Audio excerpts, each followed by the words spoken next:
Hey guys, so today we're going to be talking about why Sega is in the red ring of death. Now, unlike Atari, Sega is not completely dead, but over the years Sega has been reporting losses, so they're not really okay, which is pretty sad because they're so awesome. But anyways, to start our story, it is the 1940s and a few men came together to make a company called Standard Games. They made coin-operated machines that would be used in military bases, because there was demand for activities to be made for those stationed in the bases because this was during World War II. Clearly, these machines were not as complex as we would see today. They're extremely primitive, but still really fun for the time. When World War II ended, the company was sold off and a new company was made called Service Games. But in 1951, because why not, the United States banned slot machines in US territories, and they began using slot machines in Japan. The company would start making photo booth machines, and a new company was born, again, called Rosen Enterprises. Then in 1957, they began making coin-operated games, and after 3 years, they were like, okay,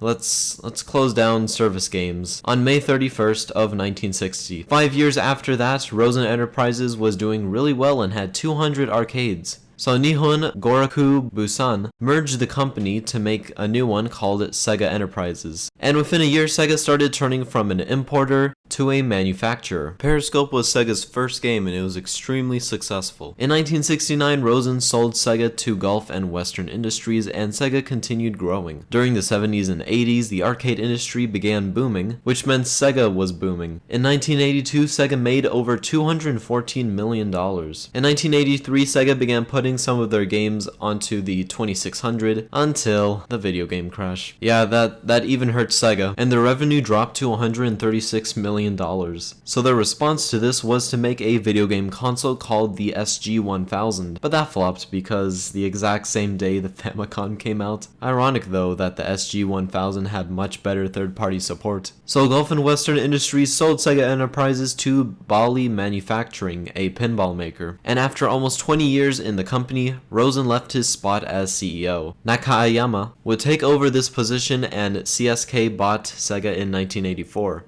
Jesus, Sega's being thrown around a lot. Eventually though, the Sega Master System was born. Not a big hit because the NES was still just dominating everything, but it was doing pretty well. And Sega needed a mascot for the console, so they chose Saw Alex Kidd. Yes, Alex Kidd was the first unofficial mascot for Sega. But for some odd reason, even though it was more powerful than the NES in North America and Japan, the Master System was still being crushed by Nintendo, due to the fact that Nintendo had better marketing. But the Master System was successful in Europe, Brazil, and Australia. And now is where we get to the Sega that you all know. The Genesis was launched in 1989, directly aiming to hit the NES, with its marketing campaign Genesis Does What Nintendo Don't. This was also aimed at the SNES. And you can thank Michael Katz for that awesome campaign. In 1990, to compete with the Game Boy, Sega released the Game Gear, which sold 11 million units. But when Nintendo released the SNES, they changed their slogan to Welcome to the Next Level. Tom Kalinske took over Katz's position the same year, and Sega felt really pressured by the SNES. So they decided to rebrand themselves with a new game and a new mascot. And you all know this one, it's Alex the Kid too. I'm kidding. Sonic was so successful that Sega gained a 65% increase in the market for North America. Sega had an idea that was not brilliant, just an idea. They released the Sega CD in North America in 1992 as an add-on for the Genesis. Sonic 2 was also released that same year and became the most successful Sega game ever produced, selling 6 million copies. But then things began becoming weird. Sega released the 32X in 1994, which seemed odd to gamers because other consoles like the N64, PlayStation, and even the Sega Saturn were not far off from being released. Sega even had plans to make another console called the Neptune, which was a standalone 32X. Which is what it should have fucking been in the first place. And on November 22nd of 1994,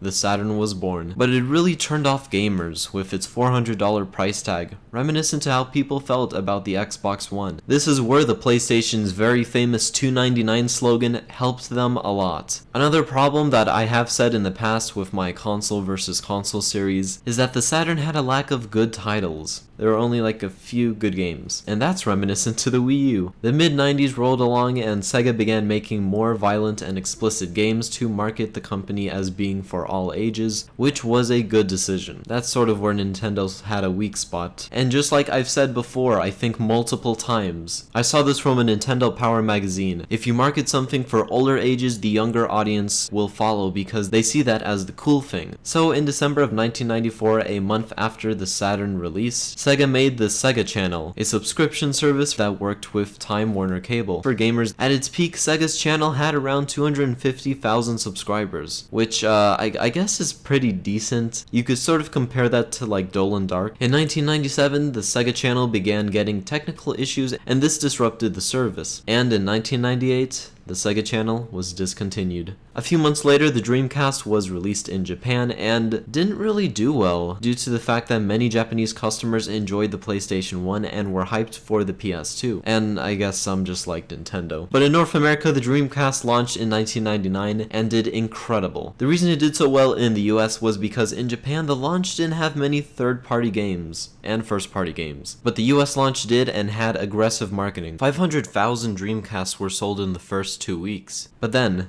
the very day that you all know came, March 4th of 2000, the PS2 killed everybody. It was total genocide for every company. And like I've said before, it was so powerful that you can even see the stocks for Sony today, and you can see where the PS2 was launched. It was a worldwide phenomenon, and everyone forgot about the GameCube, Xbox, and Dreamcast. Remember how I said that Sega sold 500,000 Dreamcasts in 2 weeks? Well, the PS2 sold 1 million in 10 days. So for those of you that still may not know why the PS2 was doing so well, I actually have a video comparing all 4 of the consoles. But anyways, to sum it up, the PS2 just blew the competition away. And this hurt the Dreamcast and Sega. And Sega reported a loss of $400 million.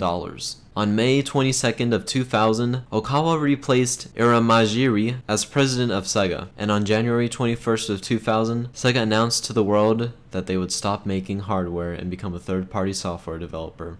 And the Dreamcast was discontinued on March 31st of 2000. Now Sega literally is bowing down to the people that killed it in the first place. 2 years after the PS2 was released, Sega announced 5 consecutive losses. To support the debt that Sega had, CSK founder Isao Okawa gave the company $692 million before his death back in 2001. In 2004, a company called Sammy bought a huge share of Sega for $1.1 billion. This is why if you check the stock for Sega, it's Sega Sammy, because the company is now called Sega Sammy. So the latest for Sega this year is that they're relocating the office functions and making 2 new Sonic games. And that's basically it. Like many others, I don't believe that Sega will come back into the console market. It's just so tight right now between Nintendo, Sony, and Microsoft. And as we saw, even Nintendo wasn't doing well at one point. Over the past years, ever since the PS2, Sega here and there still reports net losses, which is pretty sad to see. Such a big and famous company that now is dying. And that, unfortunately, is how Sega entered the Red Ring of Death. So anyways, I will see you guys in the next one.